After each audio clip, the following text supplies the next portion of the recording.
The market sells off into our support area, then rallies strongly into the close. Does this mean we're on our way to 4,000? This is Invest with Jacob.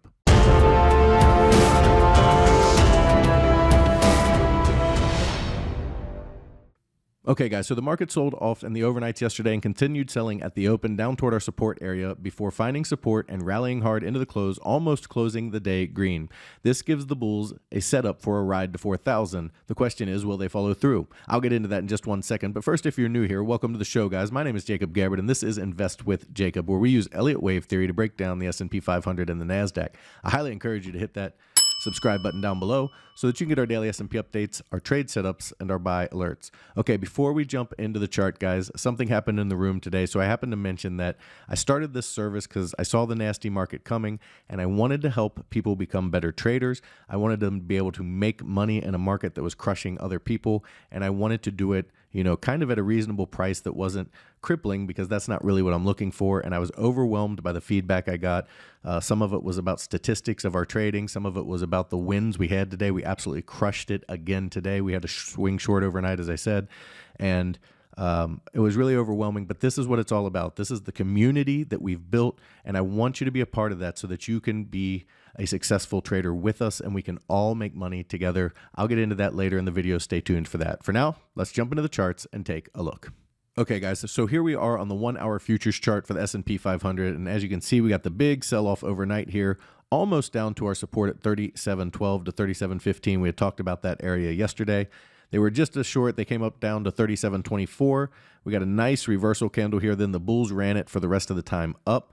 They broke back above the bearish pivot, okay, which kind of invalidates this move down and makes it have to become kind of a diagonal, which we don't trust if they want to continue the downside. So it's becoming more unlikely that we have a heavy downside coming right away. And they do have a pretty good setup for an impulsive move higher, which is what we would expect. So we did get a nice 5-wave move up here in wave 1. We got wave 2 down. They continued and got wave 3 of 3 here in the overnights. This red bar right here could be all of wave 4, but it also could be an A, B, C, and we could see wave 4 here come back and test the pivot a little bit more. But we could be done with wave 4. It just depends on how deep they want to go, but typically this wave 4 comes back and tests this pivot. Now this little tiny bull pivot is inside of this bigger bear pivot because it's a smaller wave, but this is the pivot we're watching here, this bull pivot at 37.83 down to 37.76. As long as the bulls can hold it over 37.76, the up move remains intact.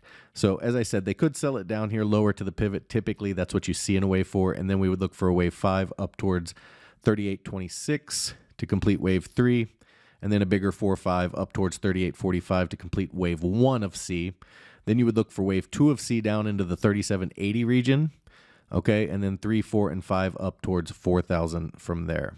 So that is the bullish setup for the C wave towards 4,000. And so far, the bulls are following the path pretty well. The bears, okay, once they got moved back over the bearish pivot, that immediate downside move became less likely. So now if they do want to move it down, it's going to have to be in a diagonal. And as we know, we don't trust diagonals. But in that case, off of this high up here, this would be the A wave of 3 down. Then you'd look for a bigger bounce up in wave B of 3. And then you'd look for wave C of 3 down toward that 3,500 region down here. Yeah, 3636 region, the 1618. You would look for a bigger wave C of 3 because diagonals are 3-wave structures in every wave.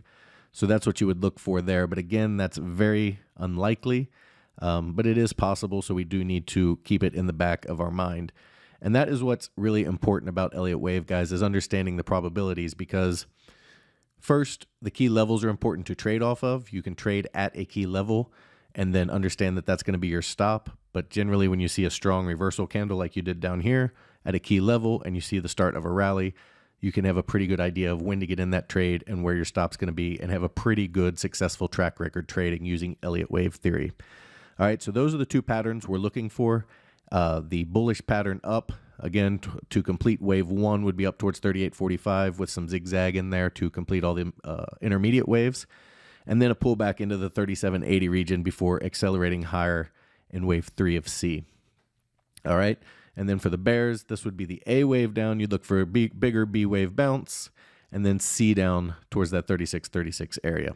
Over on the Nasdaq, Okay, we have a slightly different setup because they did not take out this low here.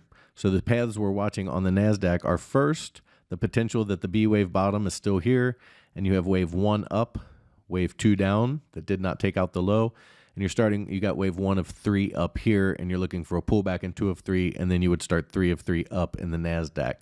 The other option is the triangle is still alive in the Nasdaq because they did not break this low, so you have this BC, and so you could get a D wave up towards this 12,170 region, and then an E, and then a move higher from there.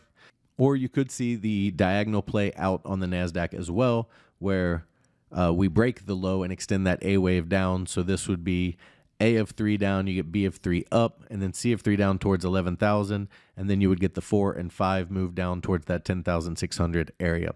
So those are the paths we're watching on the Nasdaq, the potential triangle with B, C, D up here at 12,170, then E down, or the fact that we have this move up in 1, down in 2, and our starting wave 3 up towards that 12,550 area.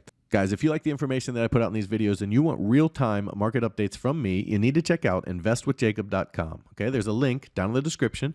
Go ahead and click that link and it will take you right over to our website.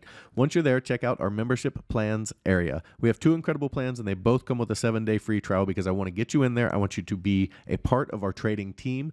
Make sure this is for you and make sure it's something you want to do before you ever spend a penny. In our first room, the Invest with Jacob room, that's my room. You get all of my real-time market updates, all of my buy and sell alerts, as well as all of your Elliott Wave questions answered. We trade the SPY and the QQQ, and we swing trade, which means our trades can last anywhere from a few days to a few months, so we don't trade quite as often as a day trading room does. However, if you're interested in day trading as well as individual stocks, you need to check out PT's Throne Room. In there, you get everything you get in the Invest with Jacob room, as well as individual stocks, day trading, and PT's reduced risk binary method that just crushes the market. Again, guys, you see those 800% wins, those 1400% wins. It's all about how the trade is structured, and you kind of need to see it to understand it, which is another reason we give you that 7-day free trial, to make sure you love it and want to be a part of it. He also built a challenge account where he put $4,000 into a small account, and he's building it up using disciplined trading methods, trading mini ES futures, averaging 3 to 4% gains per week in there, showing you how to build a small account into a huge retirement or savings account. Guys, we would love to have you in there so we can make some money together. All right, guys, key takeaways for today. The bulls have the ball, and now they need to follow through.